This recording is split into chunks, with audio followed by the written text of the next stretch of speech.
Abdulloh ibn Huzofa Sahmiy. Mana sahobalardan. Rumga musulmonlar qo'shin tortib borganda asir tushadi. Asir tushadida ana shu Rumning podshosi bu musulmonlarni deydi payg'ambarga bo'lgan muhabbati juda qattiq ekan. Bir sinab ko'rmaymizmi? 5-6tasini olib kelinglar dedi. Olib keldi.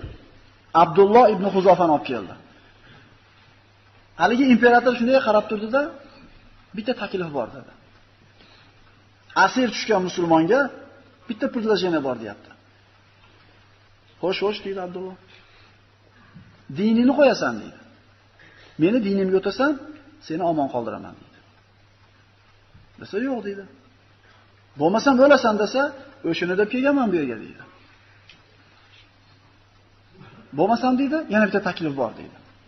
Olib borishadi, devorga qo'yib, buyuriydi kamonchilarga. Kamonni shunday otinglarki, yoniga kelib sayilsin, cho'chitinglar. Olib boradi qo'yishadi, otishadi, oyog'ini oldilariga, kallarga sayladi, olib keladi. Yana bitta taklif bor deydi. Xo'sh deydi. Diningni qo'yasan deydi. Meni dinimga o'tasan deydi. Senga juda katta pul beraman deydi. Va qo'yib yuboraman deydi. Xohlamaydi. Yana bitta taklif bor deydi. Vazirim bo'lasan deydi.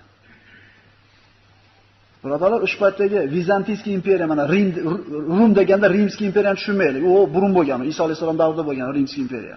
Rum, Vizantiyskiy imperiya bu. Turkiyaning territoriyasida bo'lgan.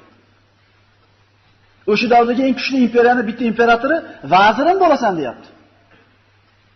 Faqat pul bermayapti, biz qo'llagan faqat pulni emas, amalni ham beryapti desa, unamaydi. Unda o'ldirib yuboramiz sen deydi. Shuning uchun keldim deydi.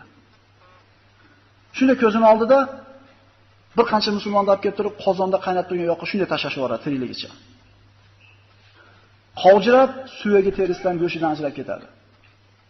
Abdullohni olib kelib tashlashmoqchi bo'lganda yig'lab yuboradi Abdulloh. Podshoga kelishadi, yig'lab yubordi deydi. Sindi deydi.